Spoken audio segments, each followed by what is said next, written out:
Hey investors, it's Jess Williams. You guys know me as Real Investor Jess. I'm back with some more information for you guys, trying to feed you guys this knowledge on real estate. Today I want to cover what you guys should know about the market right now in 2025. We're always trying to predict the future, right? We can't really predict the future, but there's some things that based on data, we know is going to happen in the future, right? So this is now fall. We're in October 2025. I think a lot of people are starting to get prepared for the holidays. People start to say, well, I'm going to do this next year, right? We've got all the New Year's resolutions coming out, but there's some ways you can still take advantage of these last 3 months that we have in the year 2025, especially in real estate. So I'm going to cover some of those topics today. The first thing that I have for you guys about real estate 2025 right now, although interest rates are higher than what we're seeing, right, in the last couple of years, but honestly, they're balancing out. They're going a little bit down. So take advantage of that. Don't wait for the rates to go further down, right? Everyone's like, oh, well, they're getting lower. So 2026, confident that they'll be a little bit lower. I feel that way. But again, I cannot predict the market. I cannot predict the weather. I just know what I know. And what I know right now is that it is a buyer's market, okay? It is a buyer's market. And what does that mean? You have room for negotiation, right? Even though interest rates are high,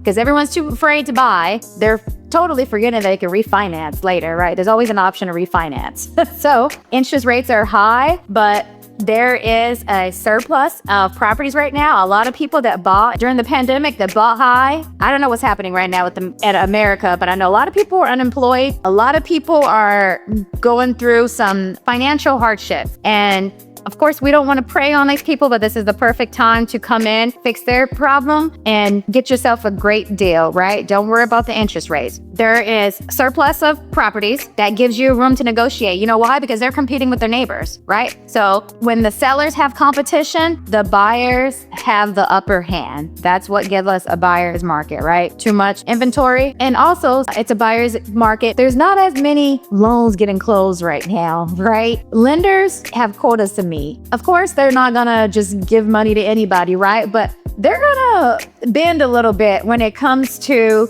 the funding restrictions. So this is a perfect opportunity to go ahead and get you a great deal. You can negotiate with your lender, right? Try to get some better terms and conditions. I would definitely take advantage of that in 2025, because I'll tell you one thing. If the interest rates go down, and I'm saying if, because again, we do not know, but if the interest rates go down in 2026, which a lot of people, I'm praying that they go down. If interest rates go down, and people are buying more, I will start flipping more, right? So it works out for investors either way. We just kind of follow the market, right? You don't predict it. You don't stay with one strategy. You have to be able to pivot, right? Right now, for investors at this time, get in, make a low offer. Who cares about the interest rate? Don't worry about that. Negotiate. Make sure you're negotiating your loan, because remember that today's price is not tomorrow's price. What we know for sure about real estate is that it's gonna go up, right? That same house that you see for $350 right now, I guaranteed you towards the end of next year, that house is gonna probably be close to the 400 range, and especially if the interest rates go down. So just keep that in mind, that there's so many options in real estate for you to recover, right? That's one thing that I have, because I'd walked you guys through in another video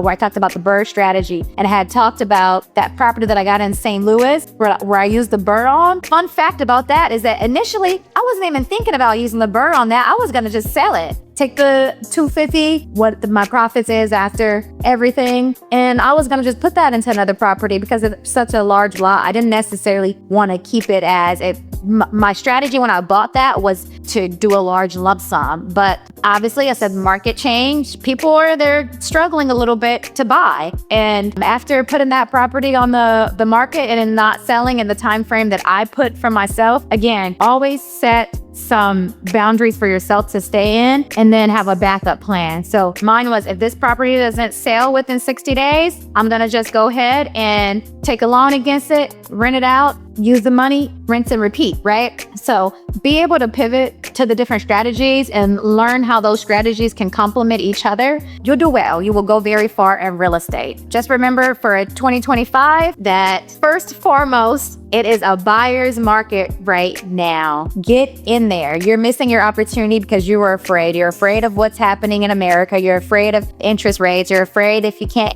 get it sold or if you can't get it rented. First, I'll start by saying you always can get it rented. Don't worry about about that. There's more renters than there is buyers. So when I'm talking about this pivoting into strategies, right? If you cannot sell it, then you can just rent it. If you put money into it, you could just pull it out. There's so many ways to recover, and I'll do more videos like this. If you have any questions that you would like answered, I can help you out. Just drop a comment. Make sure you like, comment, and subscribe for more videos like this.